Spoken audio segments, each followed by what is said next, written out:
भगवत गीता के ये 30 उपदेश आपको अपनी जिंदगी में हर जगह पर बहुत काम आएंगे। जिंदगी की हर मुश्किल में आपको राह दिखाएंगे। ये दिव्य उपदेश, ये बातें जानना समझना आपके लिए बहुत जरूरी है। इसीलिए इन 30 उपदेशों को आप आखिर तक जरूर सुने। गीता का सबसे पहला उपदेश यह है कि आपके सारे दुखों का कारण किसी को अपना मानना है। आप कभी गौर करना, आपकी जिंदगी के सारे दुख, सारी तकलीफें, सारी चिंताएं वहीं से आती हैं जहां आपका अपनापन होता है कि ये मेरा है, ये मेरा अपना है। वहीं से आपकी जिंदगी में दुख आना शुरू हो जाते हैं। एक व्यक्ति के पास एक बहुत बड़ा महल था। उसने जिंदगी भर की सारी संपत्ति लगाकर उस महल को बनाया था। आसपास के शहरों के कई लोग उसके महल को देखने आते थे। कई बड़े बड़े सेठ उसके महल को खरीदने की कोशिश करते थे, पर वो महल उसका अहंकार था, उसकी जीने की वजह था। उसका उस महल में बहुत मोह था। एक दिन उसके महल में आग लग गई और वो कहीं बाजार गया हुआ था। जब वो घर लौट कर आया तो उसने देखा कि मेरा महल आग में जल रहा है। अपने घर को आग में जलता हुआ देखकर उसे इतना दुख हुआ। उसने कहा, अगर ये महल नहीं रहेगा तो मैं भी जिंदा नहीं रहूंगा। अगर मेरा महल ही जल रहा है तो मैं जी के क्या करूंगा। वो भी उसी आग में छलांग लगाने की कोशिश करने लगा। तो किसी ने उसे रोक लिया कि भाई, ये जो तुम्हारा महल है, इस महल का सौदा कल तुम्हारे बेटे ने किसी के साथ कर लिया है। जब उसे पता चला कि ये महल अब मेरा नहीं रहा, किसी और का हो चुका है, तो उसकी सारी चिंता खत्म हो गई। जैसे और लोग उस जलते हुए महल को देखकर तमाशा देख रहे थे, वैसे ये भी खड़ा हो गया। इतनी ही देर में उसका बेटा आया। वो अपने बेटे को देखकर बहुत प्रसन्न हुआ। उसे आशीर्वाद देने लगा कि तेरे जैसा बेटा तो बहुत भाग्यों से मिलता है। तूने तो मेरी जिंदगी बचा ली। आज इस घर में आग लगी है और तूने कल ही इसका सौदा कर दिया। वो अपने पिताजी से कहने लगा कि पिताजी, मैं इस महल के सौदे के लिए बात तो करने गया था, पर सौदा अभी पक्का हुआ नहीं है। जब उसके पिता ने यह सुना कि अभी इस महल का सौदा हुआ नहीं है, तो वो फिर फूट फूट के रोने लगा। फिर अपनी छाती पीटने लगा। महल वही है, इंसान वही है, लेकिन जब महल मेरा है तब वो दुख भी देता है, खुशी भी देता है। लेकिन जब वो मेरा नहीं है, उससे मेरा कोई रिश्ता नहीं है, तो सारे दुख ही खत्म हो जाते हैं। ऐसे ही जिंदगी में जब किसी जगह को, किसी इंसान को, किसी रिश्ते को, किसी काम को हम अपना मान लेते हैं, मेरा मान लेते हैं, तो वहीं से ही सारे दुखों की शुरुआत होती है। वहीं से हर तकलीफ की शुरुआत होती है। तो श्रीमद् भगवत गीता का पहला उपदेश यही है कि आप जैसे ही किसी को अपनी जिंदगी जीने की वजह मान लेते हो कि इसके बिना तो मैं जी ही नहीं सकता, तो वो चीज, वो इंसान, वो काम आपको बहुत दुख देता है। गीता का दूसरा उपदेश यह है कि अवश्यमेव भोक्तव्यम कृतं कर्म शुभाशुभम, कि आपने कोई भी कर्म किया हो उसका फल आपको जरूर भोगना पड़ेगा। अगर आपने अच्छे कर्म किए हैं तो जाने अनजाने किसी मुश्किल वक्त में आपको वो आपके अच्छे कर्म उस मुश्किल वक्त से बचा लेंगे। अगर आपने गलत कर्म किए हैं, पाप किया है, तो उसकी सजा भी आपको जरूर मिलेगी। वो इंसान कितना ही छुप कर कर्म करे, चाहे वो कितना ही चालाकी से कर्म करे, लेकिन कहते हैं कि उस परमात्मा के, ईश्वर के चारों तरफ कैमरे लगे हुए हैं। हमारे एक एक कर्म पर वो प्रकृति, वो परमात्मा अपनी दृष्टि बनाए रखते हैं। हमारे एक एक कर्म का हिसाब होता है। एक गांव में 2 मित्र रहते थे। उन दोनों ने विचार किया कि इस गांव में हम धन नहीं कमा पा रहे। वो दोनों धन कमाने के लिए शहर में चले गए। कुछ वर्ष वहां रहकर उन्होंने काफी धन कमाया। फिर सोचा कि अब हम अपने घर वापस चलते हैं। पर्याप्त मात्रा में हमने धन कमा लिया है। उस समय पे यातायात की इतनी सुविधाएं नहीं होती थी। वो अपने बैलों पर ही यात्रा कर रहे थे। चलते चलते मार्ग में रात हो गई, तो उन्होंने विचार किया, आज रात हम यहीं विश्राम करते हैं। एक मित्र ने कहा कि मैं यहाँ पर रहकर धन की रक्षा करता हूँ, तुम बाजार जाकर भोजन की व्यवस्था कर लो। जब वो मित्र बाजार गया तो तो उसके मन में पाप आ गया। उसने कहा, इतना पैसा हमने कमाया है, अगर मैं इसको यहीं जंगल में मार दूं तो सारा पैसा मेरा हो जाएगा, नहीं तो मुझे इसका आधा धन इसको देना पड़ेगा। मन में ये खोट आने पर उसने अपने मित्र के खाने में जहर मिला दिया, और जब वो खाना लेकर के अपने मित्र के पास गया, उसका मित्र वो जहर वाला खाना खाकर वहीं पर उसकी मृत्यु हो गई। वो व्यक्ति सारा धन लेकर के अपने घर वापस आ गया। फिर उसके घर में एक पुत्र ने जन्म लिया। जब उसका बेटा पैदा हुआ तो वो बहुत बीमार रहता था। उसने अपने जीवन में जो कुछ भी धन कमाया था, उसका वो सारा धन अपने बेटे के इलाज में ही खत्म हो गया। बेटा बड़ा होता गया और इसका धन नष्ट होता गया। जब उसका बेटा थोड़ा बड़ा हो गया तो उसके पिता ने पूछा कि बेटा, तू इतना बीमार क्यों रहता है, तू ठीक क्यों नहीं होता? मैंने अपनी जिंदगी का सब कुछ तुझ पे लगा दिया, पर फिर भी तेरी तबीयत ठीक नहीं रहती। तो उसके बेटे ने बोला, कौन सा बेटा और कौन सा पिता? मैं तेरा वही मित्र हूं जिसको तूने जंगल में जहर दे के मार दिया था, लेकिन मैं अपना वही हिसाब पूरा करने के लिए तेरे पुत्र के रूप में तेरे घर में आया हूं। अब मेरा तेरा हिसाब बराबर और मेरा जीवन अब यही समाप्त होता है। तो गीता का उपदेश हमें यही सिखाता है, कोई अपने आप को कितना भी चालबाज समझता हो, होशियार समझता हो, लेकिन अगर उसने गलत कर्म किया है, चाहे आज नहीं तो कल उसे उसका फल भोगना ही पड़ेगा।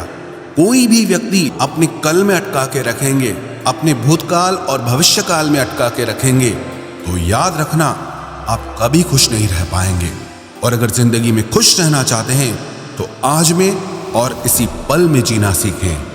गीता का चौथा उपदेश यह है कि जो आपके साथ अधर्म करे, पाप करे, गलत करे, उसे दंड जरूर देना चाहिए। अगर आप उसे सहते हैं तो वो आपके साथ और गलत करता है। अगर आप उसे सहते हैं तो उसके पाप में आप भी भागीदार हो जाएंगे। अर्जुन श्री कृष्ण से कहने लगा कि जिनसे मैं युद्ध करने जा रहा हूं, ये सब मेरे भाई हैं, मेरे गुरुजन हैं, मैं इनके सामने कैसे हथियार उठाऊं, इनको कैसे मारूं? तो भगवान श्री कृष्ण ने अर्जुन से कहा कि जिन्हें तू अपना मानता है वो सब अधर्मी हैं, वो पाप के पक्ष में खड़े हैं, और अगर तू इनका वध नहीं करेगा, युद्ध नहीं करेगा, तो समाज में और भी पाप बढ़ेगा, क्योंकि जब कोई ऐसे पापियों को नहीं रोकता है तो ये और भी ज्यादा पाप करते हैं। ऐसे ही जब आपके साथ कोई गलत करता है, आपको चोट पहुंचाता है, दुख पहुंचाता है, और आप वो चुपचाप सहते रहते हैं, तो उससे सामने वाले को बल मिलने लगता है, वो आपको कमजोर समझने लगता है, और आपके साथ गलत करने को वो अपना हक समझने लगता है। लेकिन जब आप उसके गलत व्यवहार को, उसके अधर्म को रोक लेते हैं, उसका विरोध करते हैं, तब वो अपनी सीमा में रहना सीख जाता है। ये कलयुग है। अगर इस जमाने में आपको खुश रहना है तो आपको अपनी रक्षा खुद ही करनी होगी। कोई आपके साथ गलत करे तो उसको कभी नहीं सहना चाहिए, बल्कि उसका सामना करना चाहिए। गीता का 5वां उपदेश यह है कि किसी से भी हद से ज्यादा मोह कभी मत करना। जिसमें भी आप सबसे ज्यादा मोह लगाओगे, देखना वो आपको जरूर रुलाएगा। मोह के वजह से ही आप किसी के पीछे मरते रहते हैं।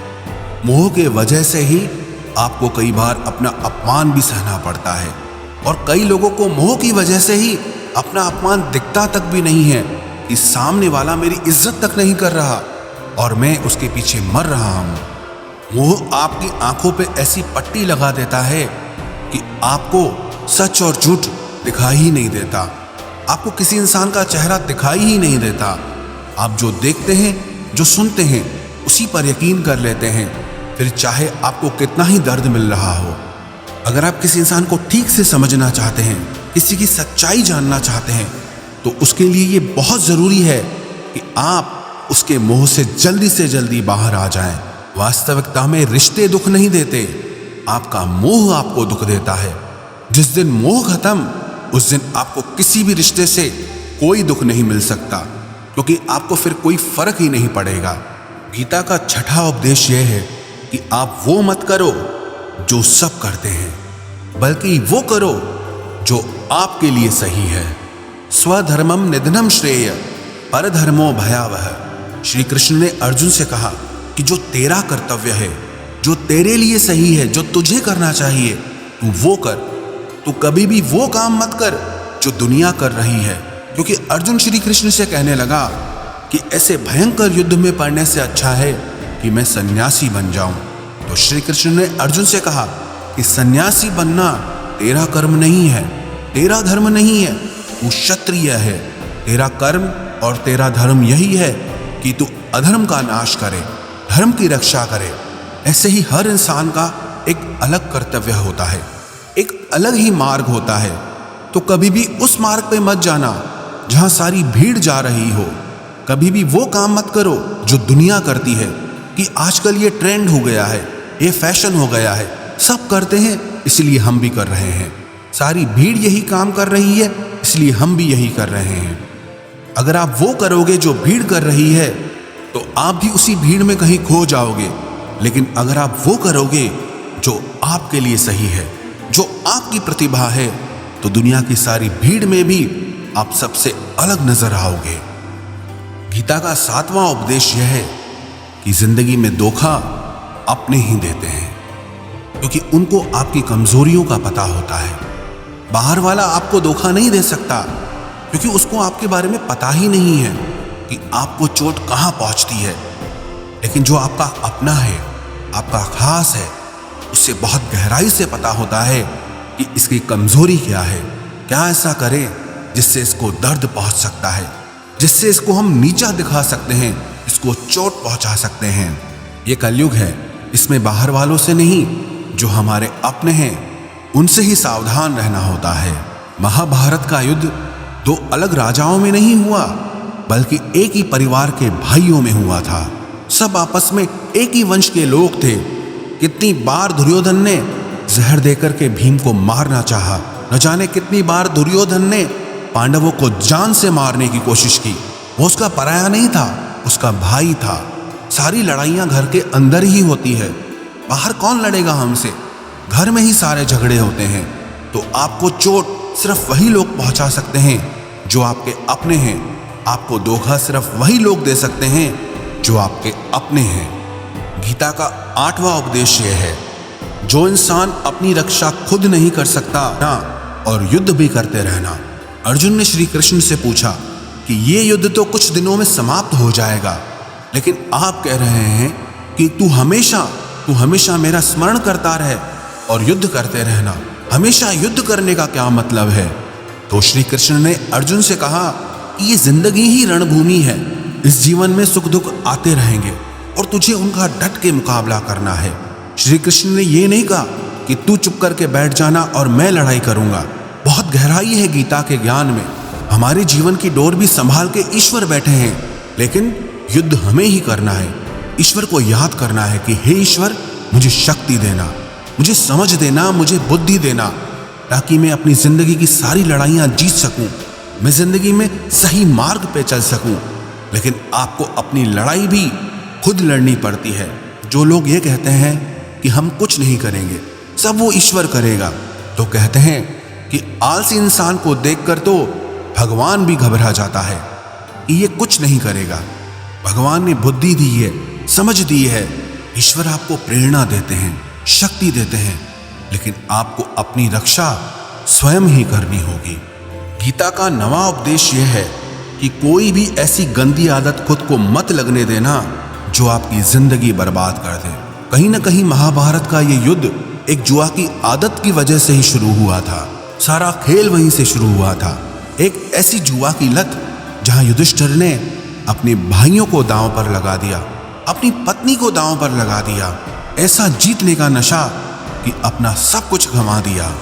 ऐसे ही हम भी अपनी जिंदगी में जब कोई ऐसी गंदी आदत लगा देते हैं, चाहे वो कोई भी हो, चाहे वो नशे की हो, मोबाइल की हो, किसी इंसान की हो, कोई गलत काम करने की हो, कोई भी गलत आदत जो आपको बर्बाद कर सकती है, अगर आप उसको नहीं छोड़ोगे तो आपका सब कुछ खत्म हो जाएगा। इससे पहले कि आपकी आदत आपको खत्म करे, आप अपनी गलत आदतों को खत्म कर दीजिए। गीता का 10वां उपदेश यह है कि आलसी इंसान कभी कुछ हासिल नहीं कर सकता।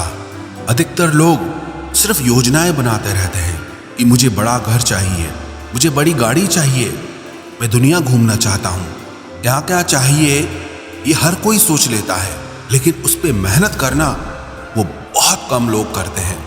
क्योंकि चाहना बहुत आसान है, लेकिन उसके लिए कर्म करना वो बहुत मुश्किल है।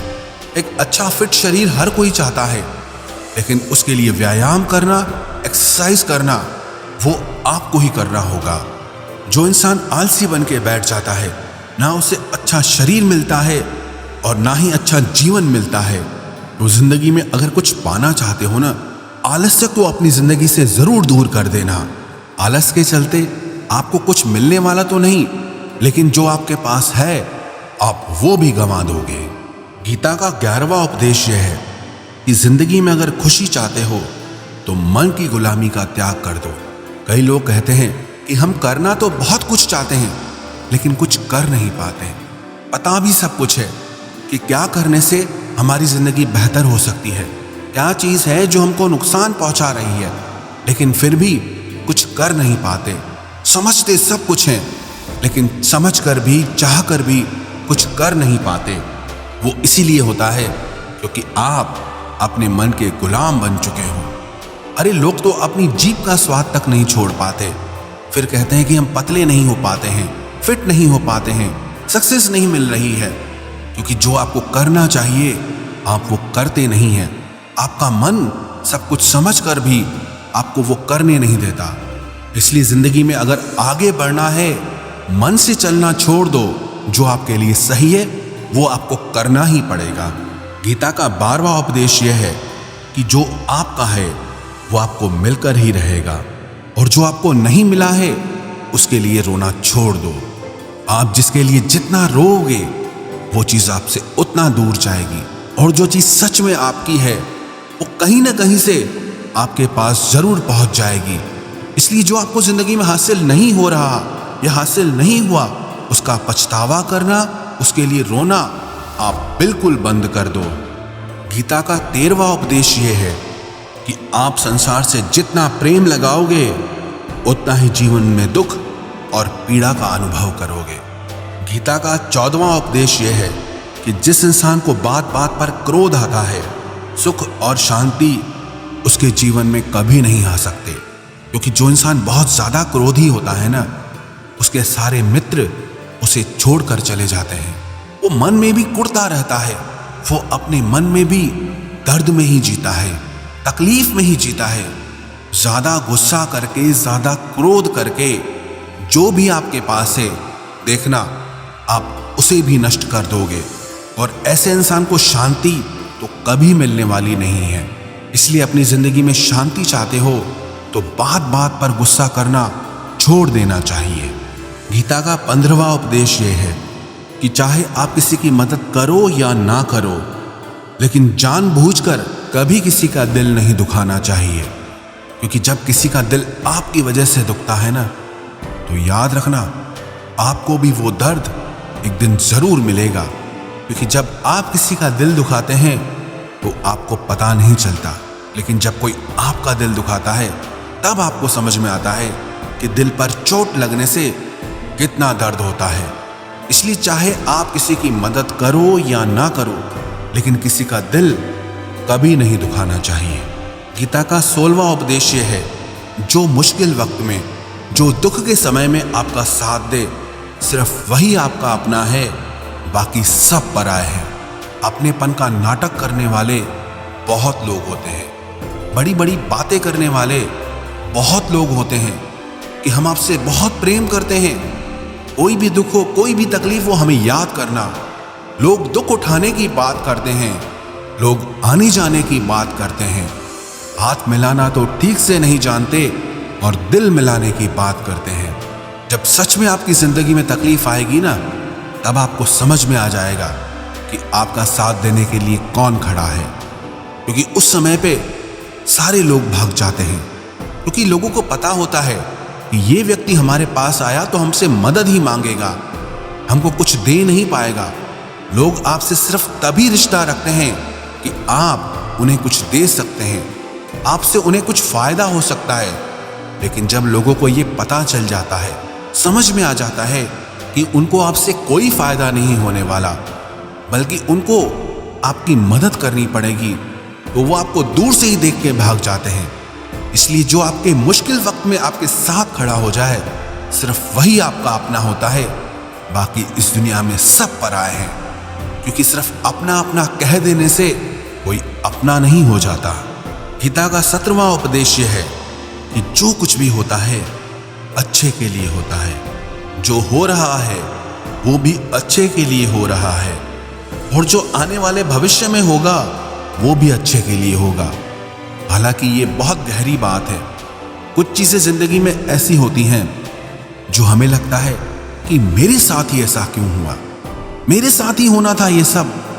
लेकिन जब वो वक्त गुजर जाता है, एक दिन हमको समझ आता है कि अगर हमारे साथ ये सब नहीं होता तो आज हम इस मुकाम पर नहीं होते। अगर मेरे साथ ये सब नहीं होता तो शायद हमारी जिंदगी और भी बर्बाद हो सकती थी। इसलिए अगर हमको ये समझ में आ जाए कि जिंदगी में जो कुछ भी हो रहा है वो सब अच्छे के लिए हो रहा है, तो हम जीवन में हमेशा खुश रहेंगे। गीता का 18वां उपदेश यह है कि हर काम को समझदारी से करना ही योग होता है। योगः कर्मसु कौशलम। कई लोग काम तो करते हैं लेकिन उन्हें हासिल कुछ नहीं होता। बहुत लोग कहते हैं कि हम बहुत मेहनत करते हैं, तब भी जिंदगी में सफलता हासिल नहीं हो रही। बहुत कुछ करने से, बहुत मेहनत करने से आपको सफलता नहीं मिलेगी, लेकिन सही तरीके से समझ के साथ काम करने से आपको जिंदगी में सफलता जरूर मिलेगी। गीता का 19वां उपदेश यह है कि कभी भी किसी भी चीज की अति नहीं करनी चाहिए। कोई भी चीज हद से ज्यादा मत करना। किसी से प्रेम भी हद से ज्यादा मत करना। किसी से नफरत भी हद से ज्यादा मत करना। हद से ज्यादा मीठा भी खराब, हद से ज्यादा कड़वा भी खराब। हद से ज्यादा आराम भी आपको बीमार कर देगा, हद से ज्यादा खाना भी आपको बीमार कर देगा। हद से ज्यादा भूखा रहना भी आपको नुकसान पहुंचाएगा, और हद से ज्यादा जागना भी आपको बहुत नुकसान पहुंचाएगा। तो जीवन को संतुलन के साथ जीना चाहिए। जैसे ही आप संतुलन खो देते हैं, वैसे ही आपके जीवन में दुर्घटना हो जाती है। गीता का 20वां उपदेश यह है कि जिसे आप सबसे ज्यादा महत्व दोगे, वो आपको कभी महत्व नहीं देगा। आपने कभी गौर किया कि आपका अपमान कौन लोग करते हैं? आपका अपमान सिर्फ वही लोग करते हैं जिसे आप सबसे ज्यादा महत्व देते हैं। दूसरों की इज्जत करना अच्छी बात है, पर दूसरों की अगर बहुत ज्यादा इज्जत करोगे तो उनकी नजर में आपकी ही इज्जत खत्म हो जाती है। इसीलिए किसी को भी कभी भी अपना सब कुछ नहीं बनाना चाहिए कि तुम ही मेरे सब कुछ हो। जैसे ही आप किसी को सब कुछ बना लेते हैं अपना, तो आप उसके लिए कुछ भी नहीं रह जाते। इसलिए लोगों को इज्जत उतनी ही देनी चाहिए जितना वो हजम कर सकें। हद से ज्यादा इज्जत देना आपकी ही बेइज्जती करवा सकता है। गीता का 22वां उपदेश यह है कि किसी पर भी आंख बंद करके भरोसा मत करना। जैसे महाभारत की कथा में दुर्योधन ने कितनी बार षड्यंत्र करके पांडवों को मारने की कोशिश की, आग में जलाने की कोशिश की, और वो धर्म पे चलने वाले लोग बार बार उसकी बातों में आ जाते थे। ये बात और है कि ईश्वर उनकी रक्षा कर रहे थे, पर जिसे वो अपना भाई समझ रहे थे, जिसे वो अपना सगा समझ रहे थे, जिस पे वो भरोसा कर रहे थे, वही उनकी मृत्यु करवाना चाहता था। इसीलिए भरोसा करते समय अपनी आंखें जरूर खुली रखना। गीता का 23वां उपदेश है, जिसके साथ सत्य और ईश्वर की शक्ति है, चाहे सारी दुनिया उसके खिलाफ हो जाए, लेकिन अंत में जीत उसी की होती है। श्रीमद् भगवत गीता में 18 अध्याय हैं, 700 श्लोक हैं। गीता का आखिरी श्लोक है, यत्र योगेश्वरः कृष्णो यत्र पार्थो धनुर्धरः तत्र श्रीर विजयोर भूतिर ध्रुवानी तिर्म तिर्मम। धृतराष्ट्र बार बार संजय से पूछता था कि बताओ युद्ध में कौन जीत रहा है, कौन हार रहा है, क्योंकि उसे विश्वास था कि महापराक्रमी भीष्म पितामह मेरे पक्ष में हैं, गुरु द्रोणाचार्य वो मेरे पक्ष में हैं, कर्ण मेरे पक्ष में हैं, तो हमें कौन हरा सकता है। लेकिन संजय ने धृतराष्ट्र से कहा कि जहां पर ईश्वर है, जहां पर सत्य है, हमेशा वही जीतता है। चाहे आपके पास कितनी भी शक्ति क्यों ना हो, लेकिन सत्य और ईश्वर जिसके साथ खड़े हो जाएं, उसे दुनिया में कोई भी नहीं हरा सकता। गीता का 24वां उपदेश है कि जीवन में लड़ाई झगड़े से बचना चाहिए, लेकिन जब बात आपके चरित्र, सम्मान और अधिकार की हो तो लड़ना भी चाहिए। अर्जुन भी महाभारत का युद्ध करना नहीं चाहता था, क्योंकि सामने उसके अपने खड़े थे। लेकिन श्री कृष्ण ने उसे उपदेश दिया कि यहां पर बात लड़ाई की नहीं है, तेरे सम्मान की है, तेरे चरित्र की है, तेरे अधिकार की है। जो द्रौपदी के साथ कौरवों ने भरी सभा में अपमान किया, उसे नग्न करने की कोशिश की, इतना बड़ा अधर्म किया, वो तुम्हें कभी नहीं सहना चाहिए। इसलिए बात जब आपके चरित्र पे आ जाए, आपके सम्मान पे आ जाए, तो चाहे वो अपना ही क्यों ना हो, आपको उसके साथ जरूर लड़ना चाहिए। गीता का 25वां उपदेश यह है, चाहे कितना भी बुरा वक्त आ जाए, लेकिन जो इंसान जिंदगी में हिम्मत नहीं हारता, वो सब कुछ हासिल कर सकता है। जब पांडव लोग जुए में सब कुछ हार गए, उनको 12 साल के लिए वनवास मिला और 1 साल के लिए अज्ञातवास मिला। वो भिक्षा करके अपनी जिंदगी को पालते थे, जंगलों में भटकते रहते थे, भयानक जानवरों के बीच। लेकिन इतना मुश्किल वक्त झेलने के बाद भी आखिरी में विजय उन्हीं की हुई, क्योंकि उन्होंने अपने अंदर में कभी हिम्मत नहीं खोई थी। ऐसे ही आपकी जिंदगी में कितना ही मुश्किल वक्त क्यों ना आ जाए, लेकिन आपके अंदर अगर हिम्मत है तो जीत आपकी ही होगी। गीता का 26वां उपदेश यह है कि जो किसी और का है, उस पर कभी अधिकार मत जमाना, कभी कब्जा मत जमाना। जब शकुनी ने षड्यंत्र करके पांडवों को हस्तिनापुर से अलग करवा दिया, एक खांडव प्रस्थ का राज्य दे दिया, जहां की भूमि भी बंजर थी, जहां कुछ नहीं हो सकता था, लेकिन पांडवों ने उस शहर को इतना सुंदर बनाया, इतना वैभवशाली बनाया कि हस्तिनापुर भी उसके आगे फीका लगने लगा। और उनके उस वैभव को देख के, सुख को देख के दुर्योधन अंदर ही अंदर जलता था। उसने कई बेईमानियां करके, षड्यंत्र करके उनका वो खांडव प्रस्थ भी उनसे छीन लिया। जो चीज उसकी नहीं थी, उस पर कब्जा किया। तो उसका आखिर में परिणाम यही हुआ कि जो चीज उसके पास थी, वो भी उसके पास नहीं रही। इसलिए जो आपका नहीं है, कभी उस पर अधिकार नहीं जमाना चाहिए। गीता का 27वां उपदेश यह है कि वही इंसान जिंदगी में सफल माना जाएगा जो अंदर से हमेशा खुश रहता है। बाहर से तो सब खुश दिखाई देते हैं, लेकिन अंदर से इंसान अशांति से भरा रहता है। बहुत पैसा कमा लिया, कामयाबी हासिल कर ली, लेकिन वो कामयाबी असली नहीं है। असली कामयाबी तब मानी जाएगी जब आपका मन खुश रहता हो। गीता का 28वां उपदेश यह है कि आप जैसा अन्न खाओगे, वैसा ही आपका मन और आपकी बुद्धि होगी। आप वैसा ही कर्म करोगे, वैसा ही आचरण करोगे। सात्विक अन्न खाओगे तो आपका मन भी सात्विक होगा, सात्विक व्यवहार भी करोगे, सोच भी आपकी अच्छी होगी। तमोगुणी और रजोगुणी आहार करोगे तो आपकी बुद्धि भी वैसी होगी, आप काम भी वैसे करोगे। श्री कृष्ण ने भगवत गीता में सात्विक, राजसी और तामसी, इन तीनों आहारों का विस्तार से वर्णन किया है कि क्या खाना चाहिए, क्या नहीं खाना चाहिए। पर सार यही है, जो मनुष्य सात्विकता से भोजन करता है, सात्विक भोजन करता है, उसे जीवन में शांति और सुख जरूर मिलते हैं। गीता का 29वां उपदेश है कि बुरा इंसान कभी अपनी बुराई नहीं छोड़ेगा। चाहे आप उसके साथ कितना भी अच्छा चलो, वो आपको तकलीफ देगा ही देगा। इसलिए जो जैसा है, आप उसके साथ वैसा ही व्यवहार करो। बुरे इंसान के साथ आप कितना भी अच्छा बन जाओ, वो कभी अच्छा नहीं बनने वाला। दुर्योधन जंगल में पांडवों को मारने के लिए गया था, लेकिन वहां पर भीलों ने दुर्योधन को पकड़ लिया। उसका मित्र कर्ण भी उसे छोड़कर भाग गया। वो भील दुर्योधन को मार देना चाहते थे, लेकिन युधिष्ठिर अपने भाई की रक्षा करने के लिए वहां पहुंच गया, उसके जीवन की रक्षा की। लेकिन उसके बाद भी वो हमेशा पांडवों का नुकसान ही करता रहा।